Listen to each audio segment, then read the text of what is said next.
Hello, everyone, and welcome to an all-new Deep Cups Live. I'm your host, Antoine Reid, and with us today we have René Castañeda from Villiger Cigars North America. So I want to welcome René here. As we were talking right before we hit the live button today, we have been talking about having René come on for a long time, and he's one of these people that I needed to follow up with, and finally I followed up. He was on my list, and you're here. So No, Antoine, for all thank you. these Thank you years. so much.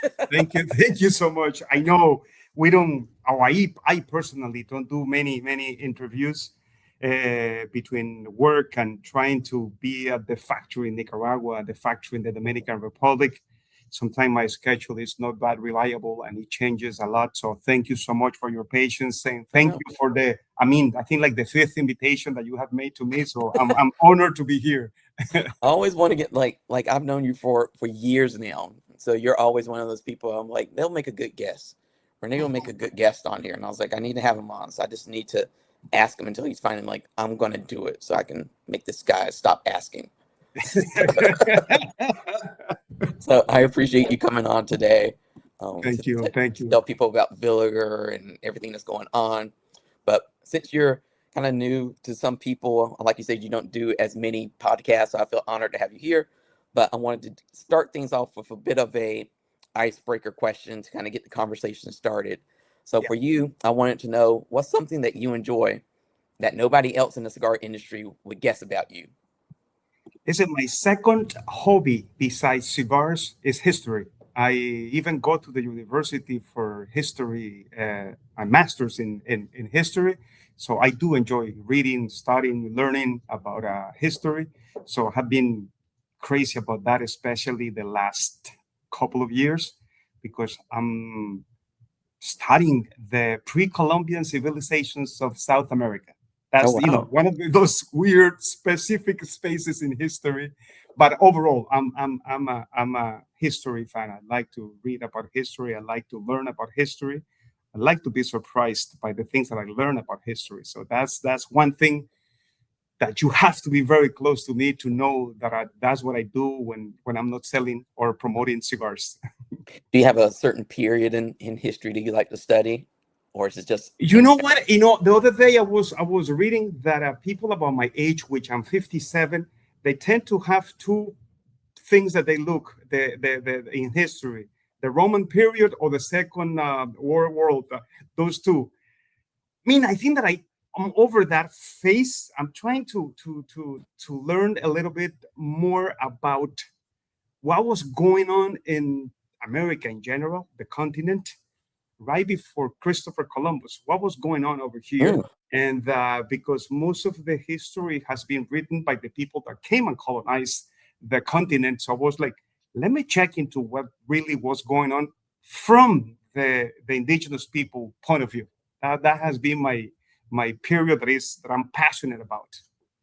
well, that's very interesting because I was just thinking a couple of days ago that, like you said, history is kind of written by the victors or the people Yes. in power and stuff. So there's always like a alternative history that we never get to know just because it never just gotten written down or passed on for someone to retell. So I enjoy reading like different little books as well. So I'm always reading like a like lately I've been getting into kind of different presidents and stuff like that and how they handle the big issues of the day, but just learning the history more of it and then Yes. comparing it to what you learn like in school, you see how different sometimes It it's is. like It I is. It never is. knew that, like I never knew when it's phrased like this, it's written by an author who is funny. You can find like this books written by the same person. It could be like a president, any type of the last couple presidents, and it's one book really criticizing this guy, and another book that's just like he's like walking Praising on the water.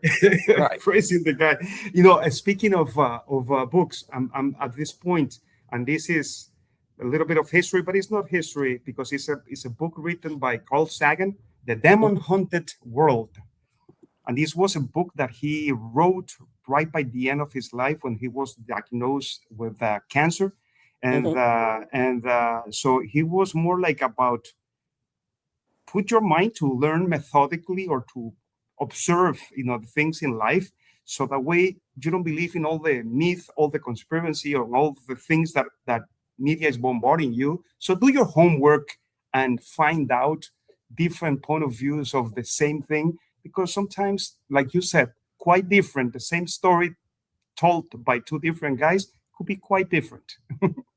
Yeah, and I wish like more people had that mentality, because I read, something a couple months ago that kind of changed how I approach books that I read, where it was like you should force yourself sometimes to read something of an opposite mindset that you have.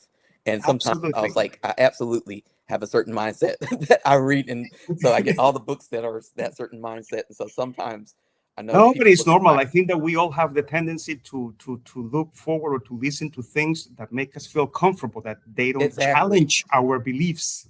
So it's exactly. always a great exercise to put yourself like, man, I never thought about that from that point of view. Like, this is like crazy, stupid idea, but let me listen to about it, because you might think at the beginning like, no, this guy is wrong, stupid. No. Listen to it. If it's a valuable person that is talking, Hmm. it's always good to be open-minded to challenge your point of view. You will learn. That's the only way that you're gonna learn a lot, and it's by challenging your own point of view. Definitely. Well, I'm sure we can like do a whole podcast about books and history that we've read, but for those people who are like tuning in, they're like, I thought we're not going to get to the cigar stuff, so Yeah. we'll get Are to we the talking cigar about stuff. cigars or what? Yeah, but I want people to get to kind of know you first. Like you said, I've known you for a while, but for those people who are just tuning in and they're saying, who is René? Like, what's Villiger? Like, can you tell people who you are and a little bit about Villiger as well? Absolutely. Listen, I started in the cigar industry in 97, so almost 30 years ago. I worked the first portion of my life, my first 15 years with Miami Cigar and La Aurora. And since 11 years ago, I joined Villiger to run their operations in the, actually, no, it's not in the US anymore, but now it's all the Americas and the factories that we have in Nicaragua and in the Dominican Republic. So from my position over here, I oversee what's happening at the factories and all the commercial aspects of Villiger in the Americas, including the US, of course, that is the main market. And for the people that do not know what Villiger is one of the oldest cigar company around. The company was established in 1888, so it's more than 130 years in business. But I will call it. I don't want to get in trouble with my bosses. Like I call it like a late comer to the U.S. Hmm. and because like many of the other large group international groups, they have been for 50, 60, 70 years in the U.S. Villiger doesn't have 15, 20 years within the U.S. And from those 11 of those years, those are the years that have been running the Villiger operation. And the main reason that I was brought on board, it was because Villiger was making an effort to have a presence on the premium handmade cigars. Uh, Villiger, as a cigar company, is mainly known for the machine-made cigars. Even in the U.S. today, 65 to 70% of our sales are still machine-made cigars. Those machine-made cigars are made with tobacco from all over the world, but the factory is one factory in Switzerland, two factories in Germany, and another factory in Indonesia. By the way, the headquarters of Villiger are in Switzerland, in a small town called Pfeffikon, which is close by Zurich in Switzerland. And in Germany, there is two factories, one in the south part of Germany, the Black Forest, and another one in the northern side of Germany. So those are massive factory for machine-made cigars. Anything that is machine-made is made over there in Europe and Indonesia. And then we have the handmade factories in Nicaragua that we recently opened, and I'm talking about 3 years ago, more or less, Villiger de Nicaragua. And we have a very close partner in the Dominican Republic that is Aban Cigars, which is I think the only factory that is located in Santo Domingo and not in Santiago. So overall is that Villiger is a very old company, mainly known worldwide for the machine-made cigars. Brands like the Exports, the Villiger Exports, the Braniff, the Krumes, all these unique machine-made cigars, because the Export is a machine-made cigar that is a box press machine-made cigar, which is very popular, and it's actually our best-selling product in the U.S. Market. And then, from the handmade, we have been giving shape to a portfolio of premium cigars and showcasing what we know and that what we can do regarding the blends, to create awesome cigars using the best tobacco possible, because we do have the access as a company to the best tobaccos possible. So we don't need to cut corners when it comes to tobacco. So part of my job or my challenge is to make sure that we create or develop, cigars that are well accepted by the market, especially here in the US, because as you know, the consumers in Europe are quite different from the US consumers. One main thing, for example, today, if you talk about today, the Europeans, they don't get the concept of the box press cigars. It's not like a thing. They want still their cigars to be round. Mm-hmm. And for us, box press is like the flavor of the month. We love box press cigars, and not the flavor of the month because they have been around for a while. I think that this is a feature of the U.S. market to have box press cigars. And right now, the Cubans, for example, are just getting into the trend into the fat cigars. We have had fat cigars over here for, I don't know, maybe 20, 30 years already at this point. So that, I've been in the business for 30 years. I've been 11 years with Villiger.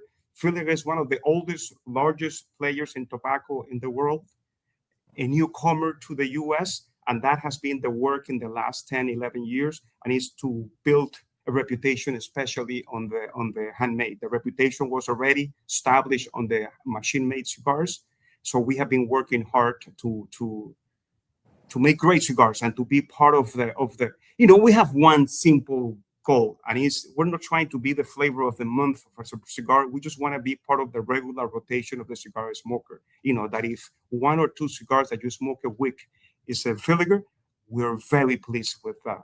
We're not trying to build one cigar. We're trying to build, continue the legacy of the brand and to be part of your regular rotation of the cigars that you smoke on a weekly, monthly basis. So part of that, I know you kind of touched on it, but why do you think it took so long for Villiger to, I guess, shift its focus to the U.S. market? Because it seems like in the European market with the machine-made cigars, like, people know who you are, people know the brand, they know Villiger Export. But why did it take so long for the U.S. to become like a area of concentration? I think that the answer is quite simple and complicated at the same time. Simple in the sense that Villiger only had a division for handmade cigar, that it was a distribution of Habano cigars in 5 different countries. Villiger has a sister company called Fifth Avenue, which is the distributor of the Cuban cigars in Germany, Switzerland, Hungary, Poland, Austria. So Villiger is Cuban cigars on those. So the relationship that Villiger as a company had with handmade cigars was on the Cuban side. And Mr. Villiger, who unfortunately passed away last summer, I'm talking about Heinrich Villiger, he had the vision that he needed to be in the premium segment of the market, not just with the Cuban cigars, but with the Villiger brand. And if you really want to be in the premium cigars, you need to be in the U.S. market, which is the largest market for handmade cigars. So that was a decision. Okay, we need to go to the U.S. We were already here with the machine-made cigars. It was the movement was we're going to go to the U.S., but now focused on the premium handmade. So it was that. It was like they need to create a Villiger identity on the premium cigar, that the company, and we have the knowledge and the know-how and the capabilities to make premium cigars. At the beginning, we were contracting them with other companies, and then we moved forward into having our own factories and start making our own cigars and using all the experience that the company has had over the years, to make great cigars. I know I was actually at your Nicaraguan factory when it opened. It had the official opening a couple of years ago during Puro Sabor. So I kind of saw the excitement that everyone had with having your own factory in Nicaragua. You have a factory in the Dominican Republic. How has having the Nicaragua factory impacted your business? Because I know like the big theme from all the speeches that day was like, this is something you all wanted. This is something that you all felt like was the natural next step if you wanted to go get more into the premium. So can you just tell us about the impact that established, having your own factory now in Nicaragua, how has that I helped? think that the main thing that has helped us to have a factory is the fact that we can create what I will call the flavor profile identity of the Villiger cigars. When you work with another factory, you have certain control uh, of the blends and the cigars and the tobaccos that you're working with. When you have your own factory, you're on your own. It's your responsibility to make sure that everything is great. You have nobody to blame but yourself. And but it was a process of trying to develop that identity. Just to give you a good example, we have been part of the TAA, the Tobacconists Association of America, and in the last few years we have put a Villiger TAA exclusive. We didn't feel that we were ready, and we were making those TAA cigars with different partners, which were very good partners from us: Ernesto Perez Carrillo, Hochi Blanco, different people. This year, we're going to make the TAA cigar of Villiger de Nicaragua. Now we're ready. Now we have been able to create what we think it should be our identity, our profile, what the people should expect from a Villiger cigar, and that they can, in a way, okay, no, I'm smoking, good quality tobacco. I'm smoking a Villiger cigar. So I think it's that what the factory is giving us the ability to develop a flavor profile identity for our premium cigars, which shows you also that we're committed to the long term. We're not trying just to sell, few cigars here and there. We're trying to make sure that this is built up for the long term, for the future, for the legacy that Mr. Villiger started. And I wish more retailers and consumers, follow the factories and not just the brands, because you just mentioned like some of the past Villiger cigars were made by some of those other factories.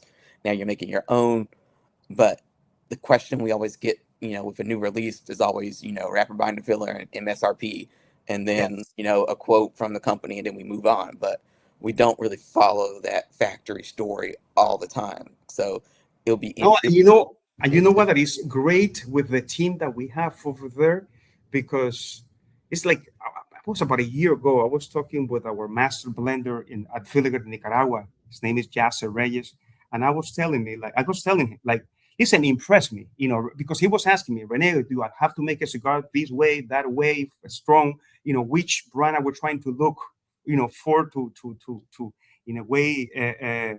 Be on that level or similar to a brand. Is like, actually none. I want you to impress me. Do your very best on what you think could be a great cigar, and we'll start from there, and we'll tweak here, switch there, adjust there. So that has been the beautiful challenge. That's the part that I've loved the most of being involved in this process, because there is no limitations. Listen, we don't like this, we don't like that, too strong, too mild, whatever it might be. It's usually a little bit biased. I tend not to smoke those super strong cigars or very strong cigars. I'm more medium, maybe, below medium. So it's always also a challenge for them when they give me the cigar, because I remember when we did the Villiger 1888 Gran Reserva.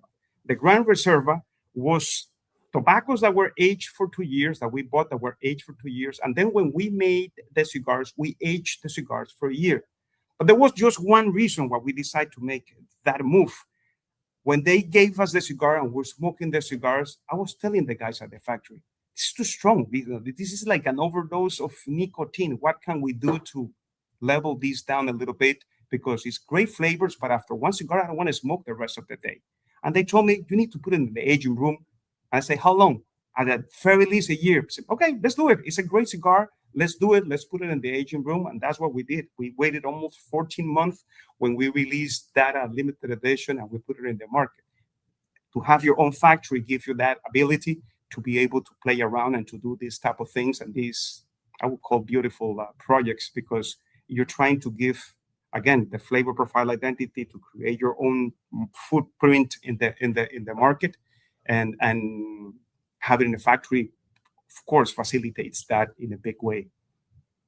A minute ago, you were talking about basically trends like European market versus America, what they're looking for. Like there's some markets where they're just now getting to the big ring gauge cigars, as in here in the U.S. That's been common practice now, or kind of popular for a while.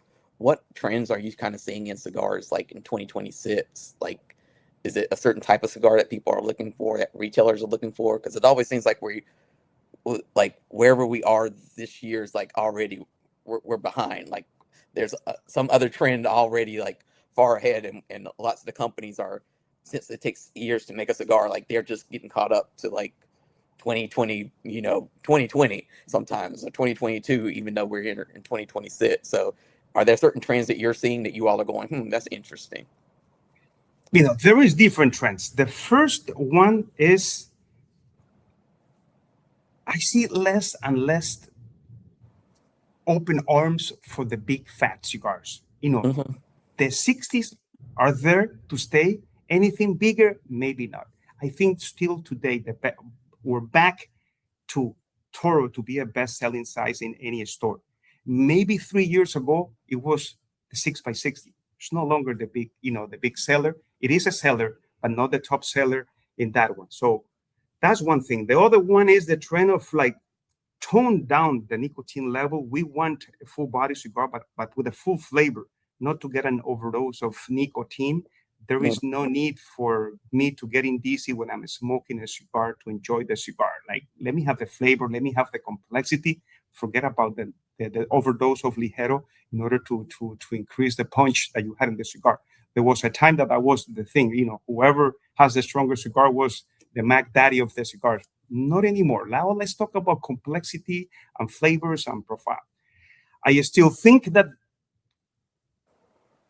I tend to enjoy a smaller ring gauge. That's a thing that I don't see getting any traction other than we put a small batch of Coronas or Lanceros or something like that. I don't see the people on a regular basis, which in Europe, the best-selling size usually is a Corona size. Over here, that is not the case. And we fortunately have the duality to play with the trends in the US and trying to present them to the European markets. Just to give you an idea, we just released, and I think that I sent you some information, the Villiger 1888 San Andres. For the US, it's a box press cigar. For the European market, we're releasing it at Intro Tobacco in September. It will be a rounded cigar. We understand that trend is not there. And we decided, listen, let's make sure that we think that we have a great cigar that is not as strong, and it will be well accepted by the trends in the European market. And it has to be not box press in order to be well accepted or more accepted into the European market. But here in the US, there is also one, I would say, cosmetic or aesthetical trend that you see more colors. Like, and the best example is one of this. Is bright yellows. You go to the stores and it's no longer just the brownish, reddish, burgundy colors of the boxes. Now you see the whole rainbow spectrum of colors, bright colors, electric colors, all kind of that, which is, I think it's interesting because I was, as an exercise, and I smoke about 3 cigars a day, and one of those cigars has to be a cigar that is not a Villiger cigar. And I go to the shop and I'll buy the cigars and I want to see, but I put myself to the exercise. Okay, today I want to buy and try something new. And I just walk to the store without anything in mind to see what gets my attention for the packaging or the color or whatever that might be. Let me turn on my phone over here that I'm speaking. and because I need to learn from that. I'm a consumer too. I go to the stores. I buy cigars. I enjoy cigars. Sometimes I get bored of my own cigars. Let me go and buy something else just for the sake of having some fun and smoke something different. And I know that it has an effect that because you heard an interview, you listened to an interview, or maybe you saw a social media post that it got into your mind. That looks like interesting to me. I might be there, and then when you go to the store, connects the dots with that. So this is where I see the value of the social media and all the work that you guys do with the podcast. That is, at least I put in my mind, somebody put in my mind certain cigar that was not even on my radar whatsoever. So when I go to the stores and I'm looking around, I can maybe that one because I heard, or I think that I heard somewhere about that cigar. That's when that magic happens. But I also trying to look at what is, why, and what is it that is getting my attention when I walk into the store. And you walk to the store and it could be overwhelming even for us that we do this every single day. There's a lot of offerings out there, cigars, sizes, strength, and all that. So it's difficult. You might sometimes I might even go into the store thinking I want to smoke A, B, or C, and I end up buying something else because it got my attention just because of the color or because the packaging was beautiful. Or the main thing, the guy at the store recommended that cigar, so I bought it because that's usually one of the most valuable recommendations that you get. The guy at the store telling you, Rene, you should try that cigar. So yeah, there is several trends out there. The most in your face, I think, at this point is packaging. Beautiful packaging, well elaborated packaging. The people are putting a lot of effort on creating eye-catching products. And the other one is like, it's difficult to find a bad cigar these days. There's a lot of good ones out there. There's a lot of good cigars out there. You might find a cigar that you don't like, but that there is a bad cigar, maybe not. So that's a beautiful thing for us. And I'm talking as a consumer, not as a guy that works in the industry.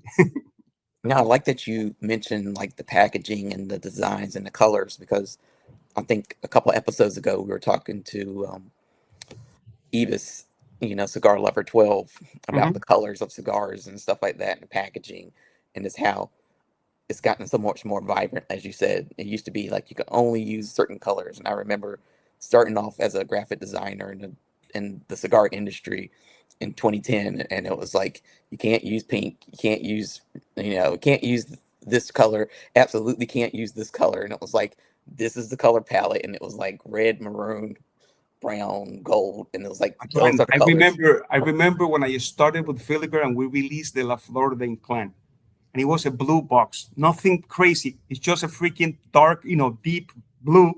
And they were like, "What are you talking about? We don't use those colors." Talking Exactly. about 10 years ago, like we don't use that. That's not gonna sell. Like, okay, let's see.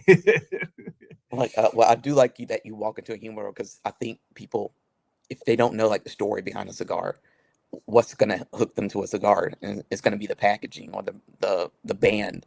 And I think a lot of people play that down. But I know you work with Humberto at Cigar Package, and he has like a great eye for the trends and what's trending now, and he keeps up with all that stuff, and he's putting the colors together. He knows what gets people's attention. So I'm glad that the best part of working with Humberto is that he's a cigar smoker, so he goes through the same experiences that I do. He goes to the stores, he's checking out, he goes to the trade shows. He's not just a guy working on a dark room, knowing just by the computer what's happening out there. He loves cigars. He enjoys cigars. He's out there at the PCA trade shows. He goes to as many conventions, exhibitions as possible to see, and he goes to the cigar store to see what clicks to the people, what gets to the people into that one. He's usually the one coming with the crazy ideas to me, like, Rene, you have to check this color. And I sometimes have to tell Humberto, can I leave that for like the weekend here in my office to digest it? Because sometimes it goes like completely off, the radar into what we usually do. And the beautiful thing is that we have, I don't know, more than 5 years working with Humberto, that he understands what we're trying to do with the brand, the image that we want to present of the brand. So using his creativity, but keeping in line, what we are trying to build, to develop with the Villiger brand. And I know you just mentioned the trade show, because the trade show is usually where you see all the different colors in one place. If you're a retailer, it's like, it's like Christmas, basically. You get to go and see, you go, oh, money, I can see that selling pretty quickly for my customers, or wow, that person's coming out with a new something. But I was telling you earlier too, because we were talking just quick talk before we hit record. But like it got to the end of the trade show, and I always go like, "Did I see everyone?" And I was like, no, I did not see everyone." And I was like, "I didn't see Villiger," and I was thinking, honestly, I thought you were there, but it was like one of those trade show floor experiences this year where it was just like there's some people who are just positioned in places where I passed them 10,000 times and was like, where were they? And I was like, I don't know where Villiger was. And then you told me today Villiger wasn't actually at the trade show. So I was like, okay, well, at least I didn't miss you all. It's just that you weren't there. So like, what was the decision about not being at the trade show this year? No, it was a difficult decision for us not to be at the show because we want to be at the trade show, and we're expecting to be back next year. The Hmm. main reason was last year was a challenging year for us financially speaking because of the tariffs. Hmm. Remember, the only company that makes cigars in Switzerland, and Switzerland and the cigars that we make in Switzerland happens to make about 40% of our sales. Switzerland had 39% tariffs during 5 months.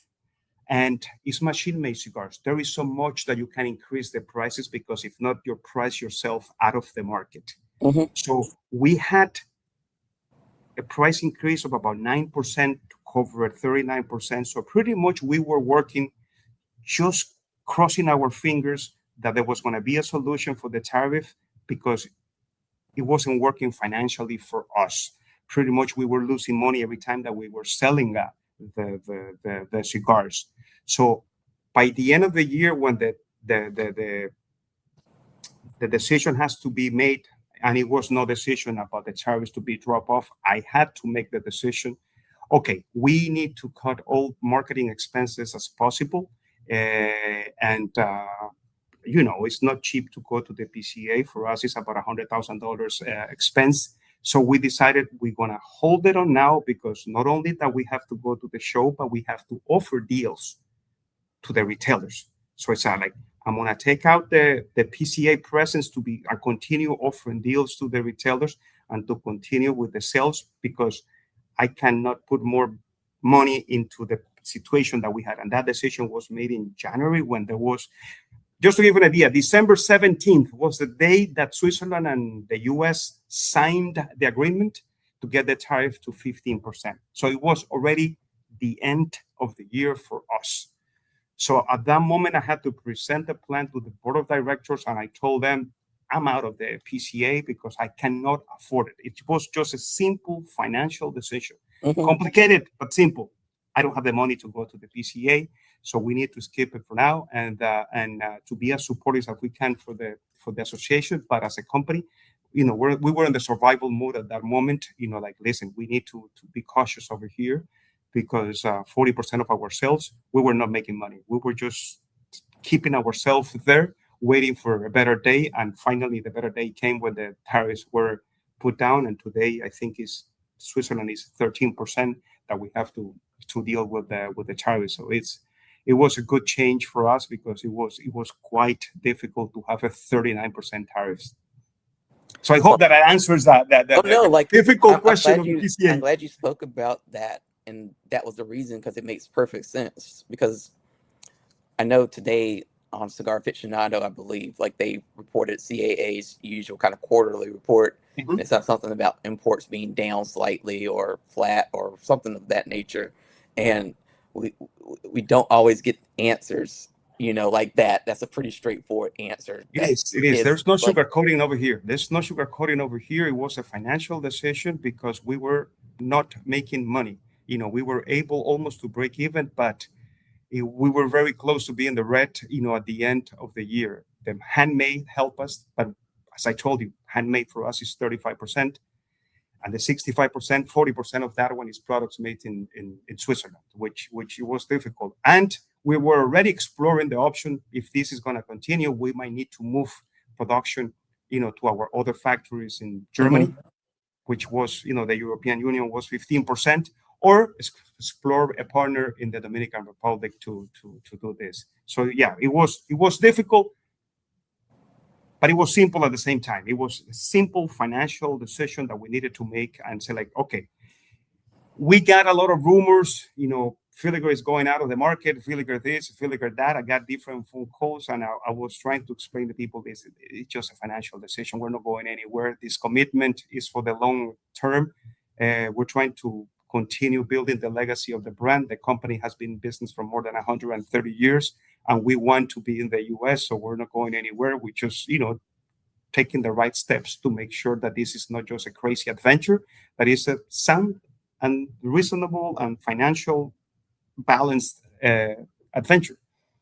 And I know, like Villiger in the past, I mean, different trade shows and stuff like that, like you've had to have years where it just didn't make sense for you to be there. And, and you've given your reasons to people. And I'm sure some of the media probably like just spin it, like you said, into different questions of like what's going on, or is this something bad? But you've come back, like you said, sometimes you do have to skip a year, but you've come back, Villiger has come back, and things are better for it rather than sucking it up and basically being in the red, which doesn't make your job any easier. So exactly. I have two main things in my job, but one is to make a profitable, company, and second, to make the brand growth. So it's a balance act of between the two. That we in the premium segment of the business, we see and we perceive the PCA as a Super Bowl of cigars. We want to be there, but if the situation doesn't allow us to be there, we won't be there. But we wanted to be there. And that's the main thing. Even last PCA, we were there and we sponsored the opening party with Espinosa. We were there. We wanted to have a stronger presence. So when we have the resources, we love to do it. Yes, definitely. I want to definitely make sure we touch on some of your recent releases, because I think, like I said, more people should be aware of your cigars. And I know you're kind of smoking one of them that we should probably start off by talking about, which is like your newest, smoking. Yes, your newest release. So kind of tell us like what you're smoking and this new release that I know you showed a box for it a couple minutes ago. So kind of tell us about this. Thing that one of our core brands that we have is the Villiger 1888. 1888 being the year when the company was established. And we have a mild version of the Villiger 1888 on a yellow box. I should have brought one to show it over here. We have a medium body, and this is the mild version made in the Dominican Republic. We have a Villiger 1888 made in Nicaragua with Nicaraguan tobaccos, and we call Villiger 1888 Nicaragua.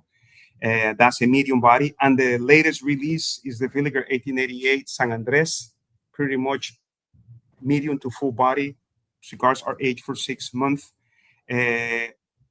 going more fuller, richer, rich, bold, but refined. We want you to have a great experience with the cigar. So that brand becoming like our foundation for the brands, the Villiger 1888 Dominican red, the Villiger 1888 Nicaragua, that is a blue presentation, and the yellow presentation, that is a San Andrés, that we just released it at the beginning of June. Actually, no, like 3 weeks ago, not even the beginning of June. So we're just shipping now to the stores. And I'm pleased with the cigar. I'm very happy with the cigar. I think it has personality. It has character.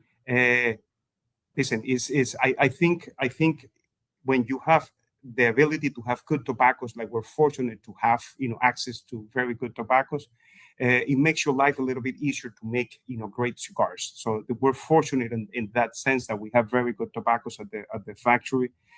This one has, Nicaraguans fillers and Ecuador Habano in the binder, and the Mexican San Andres wrapper. And I know that doesn't means much, because 5 minutes from now you will forget what I told you. But think about this. It's a medium, full body, great character. There's some sweetness into the cigar, and a cigar that you can enjoy. It's not a morning cigar, but it's an afternoon cigar. Okay. Unless you like smoke strong cigars in the morning, which I don't. I don't smoke myself these 1888 San Andres in the morning. For me, it's like this time of the day or later when I smoke the Villiger 1888 San Andres. But yeah, we're pleased. We started shipping to the stores last week. So, we hope that by in a couple of weeks, we're going to be in 100 stores. At least we're trying to fill up the channel. If your store doesn't carry your store doesn't carry the Villiger, ask them, to give us opportunity to have the cigars over there. We try to be in the whole country, of course, more presence in some areas than others. But yes, pretty much you can find a brand nationally, in any premium tobacco shop. I wanted to ask you about another one that I have the visual here. So Mhm. talk about this cigar Oh, La Capitana.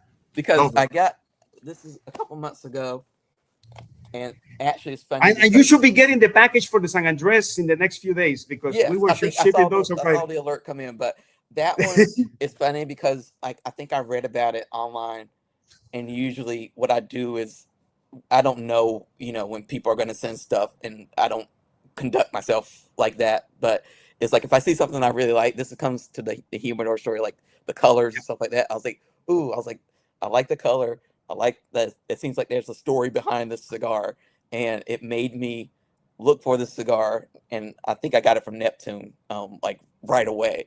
And then you sent the package. I was like, well, it makes it even better. Now I have like an abundance of these cigars. So, but No, talk those about that those cigar a little bit. those that cigar, we go back to our graphic designer Humberto Arias, because I think that he brought like three different crazy colors, Hmm. to the brand, like which way should we go over here. And it was one of those, like, could you leave that for a week over here for me to think about it, to see what. And even after that one, I was like, man, I'm not sure, this is like too much. But he told me, like, think about this. It doesn't have the Villiger name. You can do whatever you want at the end of the day. I said, like, you know what? You're right. Go for it. Let's do it. And it gave us that space to open, well received. The colors are beautiful and allow us to show in the package to do the ashtrays colorful, the cutters, the lighters, and there is no way that you're gonna miss that cigar when you walk into the No. store. You go there, it's right over there. Even if you don't know the name, it's right over there with those colors. So it's a great morning cigar. It has Dominican and Nicaragua in the filler, and the binder is Nicaraguan, and the wrapper is Ecuador, Connecticut. It's one of those mild cigars that shows the presence, because the flavor is there. There is a touch of the strength, but easily a morning with coffee. Usually, that first cigar of the day, I as I told you, I tend to smoke a small Vitolas. I have we have a Lonsdale Vitola and that cigar, which I smoke almost every single day. I love that blend. It's a beautiful, beautiful, beautiful morning cigar. And again, it was one of those brands that allow us to, quote unquote, go a little bit crazy with the colors Hmm. and get out of the regular patterns that we were using. So yeah, I love it. And Umberto was telling me, I have the other two colors there waiting for you for something else, no? Well, I'll tell you what I liked about that one too is that you look at the illustration of the female captain, and you kind of get the idea that there's a story behind it. And like I said, you don't get the usual Villiger, which is fine. Villiger has its own thing, but this felt like a departure from that. So Yes. it's like, wow, it's really different. And it also, in this industry, and I always tell people in 2010, when you looked at advertising and branding, things weren't really geared towards women. Um, and not that that one's just geared towards women, but that one portrays a woman in a very strong position Yeah. rather than the objective that used to be like the standard in the industry back in 2010, where women were just arm candy. Like that one, like she's in charge, and Mhm. so it makes you want to like learn more about the story behind the brand and try it out, and the colors leap out at you for that reason too. It's like, ooh, it's something completely different. And now that you mentioned that, I have to admit that I also use the leverage that nowadays, the head of the company is Corina Villiger, Mr. Villiger's daughter. So in a way, I sold her the idea that we were doing this in honor of her, because now she's the woman in charge of this boat, and we needed to showcase. I told her, like, listen, from my point of view, from the little bit that I know from the market, I don't think that there are cigars for women. I think that there are cigars that are loved by women. And that's what we were trying to make, with respect, the lady to be in charge, the image of a powerful woman in charge Hmm. of a boat. And it was that, to give it's not a flavored cigar. It's not that we're trying to, because usually the people think that, for women, you have to offer them a flavored cigar, which is Hmm. good if you like them. but they also smoke, regular cigars. So that was the goal over there, to put we know that there is a good portion of the market that is a woman, and we want them to feel comfortable with a cigar that it was an image of a powerful woman in the cigar band. Well, I'm glad that there wasn't marketing around it saying like this is a cigar for women, like because you see that sometimes where it's like, and I don't think companies are getting it wrong per se, but it's almost like you said, why why would a woman just be geared towards that cigar and not Yeah, something else? no, You have no, to clothe it like the experience has shown me this, many, many, many, many times. There is no such a thing as cigar for women. There's some cigars that the woman love, and our responsibility is to find cigars that will be appealing to them, not to sell them a woman's cigar. right, exactly. Now, sometimes you have new releases that aren't necessarily new, but you expand on like a size, and I know you've done that in the last year as well, where you'll release a new size, and that's the kind of like the new release. Like, what makes you go that route with some of these new releases that you do? Those usually, when we put a new size, this is because the retailers are asking us to put, a new size because we're missing Churchill, or we're missing whatever that size might be. You know, we tend to start pretty basic with all the brands, and you see in La Capitana, and you see in the 1888 San Andres that usually is a Robusto, a Toro, and a Churchill. And like in the 1888 Nicaragua version, it was not a box press, but there was one retailer, and then two, and then three, and then many. You need to have a box press size on this cigar, and so we made a box press size, for that brand, because we didn't have a box press expression of that cigar. So usually it's that those new sizes come from requests from the retailers, that they are asking, you need to have this size. That now that you mentioned also about trends, the one trend that is I don't see much anymore is these small chubby cigars. They Mhm. used to be a big thing, and now I don't see them to be such a big thing. No, it's funny because like Sorry to change the subject. no, but it's like it makes me think like when a cigar is like a certain size and it's like not a good size that you can handle like and do like what you're doing right now, you can just like hold it in your mouth and do a puff and stuff. It's really difficult to get into it. It feels almost like a gimmick, and I don't think you want your cigar to feel like a gimmick. But when it's like too big and it's like hilariously big, it's like but that's not like the main marketing point. Like you want like it makes me wonder like who is in the market for this humongous cigar. Oh, Like you want and something that like if you're in a lounge or just enjoying it amongst friends, like you don't want something that just draws attention to you because they're like big, like this bigger than your hand. And there's some cigars now that that kind of teeter that line. So No, and I agree. And there is a space for that, and there is a company that fit the profile for that. And we try to avoid that because we're not, as I told you from the beginning, we're not trying to be the flavor of the month or the trend of the month. We're trying to make great cigars, and so certain things we stay away a little bit just because, okay, not us, not our identity. At the end of the day, mhm, or I represent the Villiger family over here, so there is respect to that. There is respect before to Mr. Villiger, now to Corina Villiger. So it's that I have to handle things with respect. And going back to La Capitana, I have a lot of women to go back. Listen, I have 5 sisters, and in my house is my wife and 2 daughters. So so I have to put my best behavior on everything. mhm. A So couple months. everything has to be handled with respect, especially when it comes to women. And when it comes to the trend, there is certain things that we decided not to be part of it just because it's not part of the identity, not because they're wrong, because there is a space in the market. If they're in the market, it's because they're selling, but that's not what we're trying to accomplish with the brand.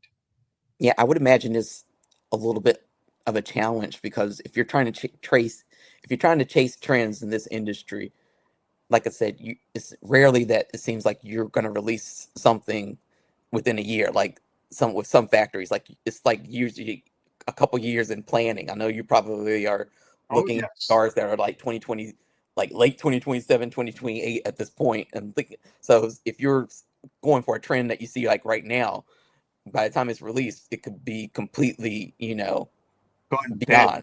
That's because I remember during the pandemic, it was like a big demand for like Lanceros. It was like, Yes, got to get Lanceros, got to get Lanceros, got to get Lanceros. Where are the Lanceros? And then they came out like, flat. 2023, 2024, and then it was like already old, and then people were going on to some other thing. So it felt, so it's very hard to just with the manufacturing process, I would think, be a Oh, trend chaser in this just to, industry. just to give you an idea, I'm going next week to Villiger, Nicaragua, to go for the second round of review of the cigars that we are releasing next year. Hmm. It's not for in a few months. This is for a year from now. So we already went for the first round. We decided to make some. Let's age them a little bit. Let's see how they smoke. Then I'll go to Nicaragua. I'll smoke them. I'll bring them back to Nicaragua because, as you know, as much as I know, everything tastes better when you're at the factory. So you Hmm. smoke them, they taste great. Come back and smoke again and see if you get the similar experience. Because for whatever reason, it's the factory effect. Whenever you're at a factory, things taste magnificently well. They're beautiful, and I'm assuming it's experience. You're having a great time. You're at the factory. Everything is perfect, beautiful. So you have to go through this process, which is a long process. One of the things I definitely wanted to touch on today as well was, I think a few months ago you all announced that Villiger had a new CEO. Is that the case? Yes, yes. Corina Villiger, now the owner of the company, or her family, the owner of the company. She's the oldest of Mr. Villiger's kids, so she's the head of the company. She's a medical doctor, so and a well-respected medical doctor in Hmm. Switzerland, practice and all that. And she, called us for a meeting and told us, like, listen, guys, the situation is this. I'm a doctor. I have no business experience other than I enjoy cigars. I'm not up to the game to run this monster of company. We need to find somebody that has the knowledge, the expertise, and the experience on that. And then the board was looking. They wanted to have an outsider, somebody from a different industry, which they brought the gentleman Christoph Schupak, and he started at the beginning of June. I'm gonna we're gonna have a next meeting, in Dominican Republic by the end of July, and then he's coming for the first time to Miami. So is that to get him up to the speed of what we're doing? But yeah, that was decision from the board of directors, but mainly from Corina Villiger. I'm a doctor. I don't have the knowledge and the expertise to run this monster of a cigar company. And I have to acknowledge that. I have to find somebody that does a better job than myself, trying to guess what is the next step that we have to do over here. To fill up the shoes of my dad is too much. So we need to find about somebody with expertise and the knowledge to run. I mean, this is not a large company, but a medium-sized company with a I think global that's the presence. But I think that's a sign of a good leader too, to be able to Absolutely, not put your absolutely, ego in absolutely. there. Like, I'm in charge now. Like, I'm going to stay in charge as long as possible. To be say, I'm the guys, boss over like, here. this is not my forte. Like, this is not my This is not my area. forte. Let's get somebody that knows about Right. this. I think so. I think that's great, and that shows that she has, respect for her father and what he built, and just the family, and wanting to get better. To be able to hand over power. So Yeah, no, many, listen, especially as we talk about history, sometimes like the biggest issue is people wanting to hold on to power, to power in history, and things not going well because of that decision. So that's. my hats off to Corina Villiger. Mhm. It's a difficult decision because the ego gets into the way, but she, without a problem, in a few months made the decision. We need to find somebody to run this monster, and I'm not that person. So we need to find somebody from the outside. So it was. I'm pretty sure it was a difficult decision for her, but I think it shows what's in her mind. Mhm. The keep building the legacy of the company could be on somebody that has more expertise than her. Well, awesome. Well, at this point in the show, I like to wrap up with kind of two basic questions that I ask every guest. The Mhm. first of those questions: that do you have a philosophy that you like to live or work by? Listen, there is just one simple one that is do good and don't look at whom. Just try to be a good person, a decent human being with everybody, regarding of who's that person. A lot of respect, a lot of loyalty to the friends. I've been fortunate to have many good friends in this industry that whenever I have the time, I always go and have a cigar and remind them of the good things that they have done for me. So it's just that part to be good and do good no matter whom, and especially with your good friends, you have to be loyal. And I want you to finish this sentence. René Castañeda is. René Castañeda that's a very good one. René Castañeda is the father of two daughters, Sofia and Daniela, and the husband of Sonia. Actually, these are the women that control my life, either I like it or not. No, listen, I'm very fortunate to have my wife, and I've been married with her, 27. The years that I have in the cigar business have been the years, and to have a woman that supports you, to be with you in the good, the bad, and the uglies, and especially in this business that you have to travel so much and you're so much time away from home. It's good to have a strong woman behind you to make things happen. So I'm a family man. I love cigars. I love this business. I'm a lucky guy because I work on something that I really enjoy. Uh, Sometimes I have difficulties, getting like, oh, this is my passion, this, and this. And I don't know if it's passion or not. I really enjoy what I do. I love what I do, and I happen to enjoy cigars and like cigars. So I'm just a lucky guy, I think the more I work, the more passionate I get, or something like that. Because sometimes I have difficulty, like, yeah, I have this big passion. No, I like the business of cigars, and I enjoy cigars, and that's part of my job over here, is to make sure that all the pieces are moving at the right time. I'm not a master blender. I just have pretty much the last word of what is it that goes to the market. But that is a discipline. That is a responsibility. That is not easy. It's not just what I like. It's what I think it has to go to the market and to click with the consumer, because the most difficult thing is to create, it's not just to create good cigars, it's to create good cigars that are accepted by the consumers. Awesome. I want to thank you for being a guest today. And we have a couple other things that we're going to record before we completely sign off for today. But for those people who are watching this part of the podcast and they are not watching it, but they might just be listening to the audio version, can you tell people what social media they need to follow to get more information about Villiger, what website they need to go to? Simple. The website is Villiger Cigars with an S at the end.com. And we have information about all our cigars, all our blends, and the history of the company, a detailed history of the company. You can mainly in social media find us in Instagram at Villiger Cigar, without the S on that one, Villiger Cigar. And you find all the fun stuff that we do when we smoke cigars. Well, awesome. Well, like I said, I want to thank you for coming on here and spending a good hour with us talking about all things Villiger and sharing the story. And I hope that people will get out there and try out some different Villiger cigars now that you kind of know a little bit of the story and at least one of the people behind it. And No, thank you so much. Thank you. It's a great honor, and thank you for being patient with me and oh to no, wait until we do this the right way. Okay. Thank you so much. yeah, thank you. And like I said, stay on the line for a little bit because we have a couple more things we're going to do.